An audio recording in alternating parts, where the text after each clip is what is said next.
Pastor Ed here with Daily Devotions for Saturday, June the 24th, 2023. We've been looking at that passage in Genesis this week with Abram and Sarai going down to Egypt during the famine, um, kind of on their own accord. It doesn't really say that God directed them to do that. It's kind of Abram's decision.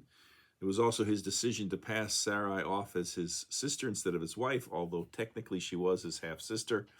And I kind of paralleled the past few days that situation with Abraham and my own situation when I was in college, where I had a course that I wasn't going to and I wasn't enjoying, and I needed to drop it. There was a certain point at which a deadline that I didn't drop it in time, and then there were going to be penalties, both academic and financially. I'd lose the money for that course.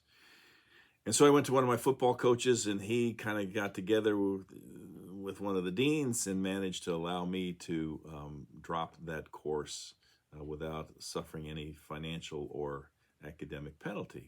So I was real clever. I thought I had a neat way of getting out of that dilemma. However, what I did not encounter, as I've shared, is that my brother was a freshman that year, and the university had a policy that if the first child, the older student, was a full-time student, the second one from the same family had half tuition.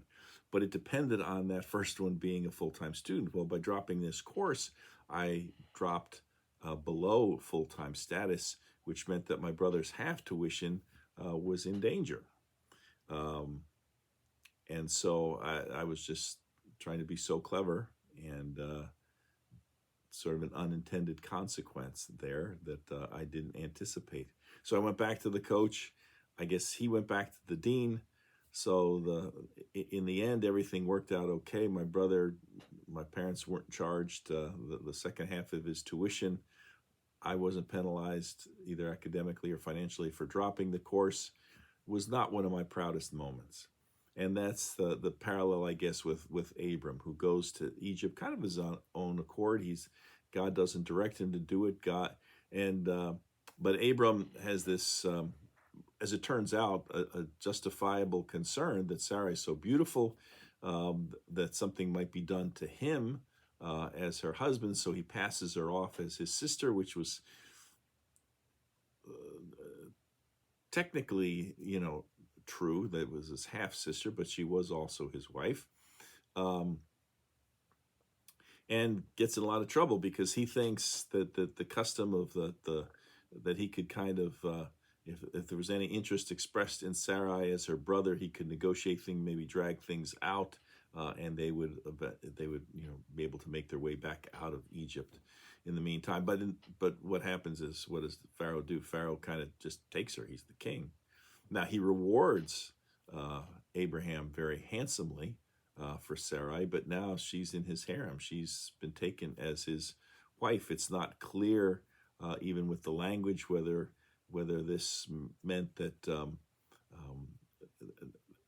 that there was any sexual intimacy involved in that. Some would argue that because God was displeased and the plagues were sent upon Pharaoh, that nothing along those lines had happened yet. It's just not clear. The language apparently could allow for either possibility. We just don't know. But Pharaoh realizes what Abram's done. He realizes that these plagues are a direct result of basically of Abram lying to him, and he expresses his displeasure with Abram and sends him away. So in verse 20 we read, "And Pharaoh gave his men orders concerning him. They set him on the way," talking about Abram, of course, "and his wife and all that he had. So Abram went up from Egypt, he and his wife and all that he had, and Lot with him, into the Negev."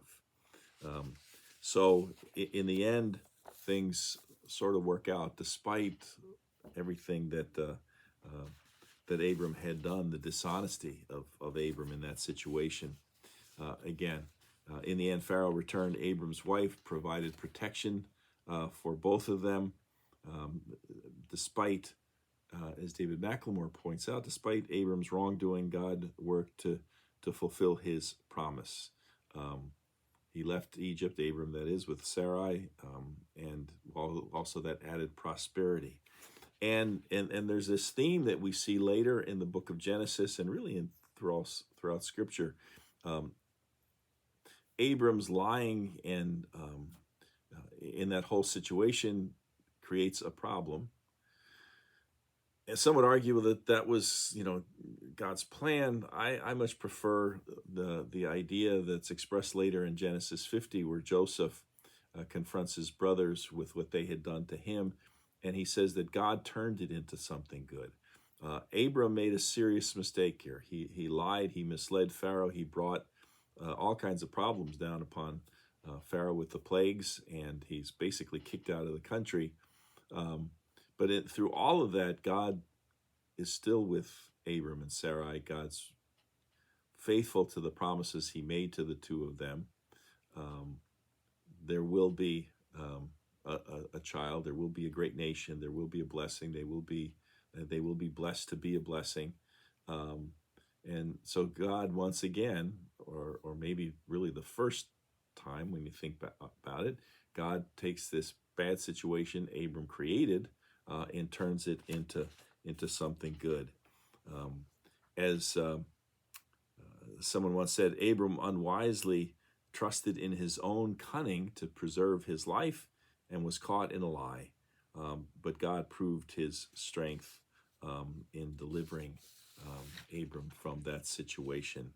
Again, in all of this, Abram never consulted God. He went on his own initiative. He brought all this down upon himself, but God intervenes on his behalf. As David McLemore again says, Abram did not deserve for God to intervene in that way, but God doesn't treat us as we deserve, he reminds us. He treats us with grace and mercy. When everything happens, when we bring problems upon ourselves, God is still faithful. God is still with us. God will be with us no matter what. And God will turn the bad things that we do into something good. That brings us to the end of our week of daily devotions. We're going to continue with Abraham for a number of more weeks. And we're going to see that this mistake wasn't his last one by any means. So hope you can join us for worship tomorrow at 9:30, either in person or the live stream, or catch the service on YouTube next week. And look forward to being back together again with you in daily devotions beginning on Tuesday. Until then, take care. Bye.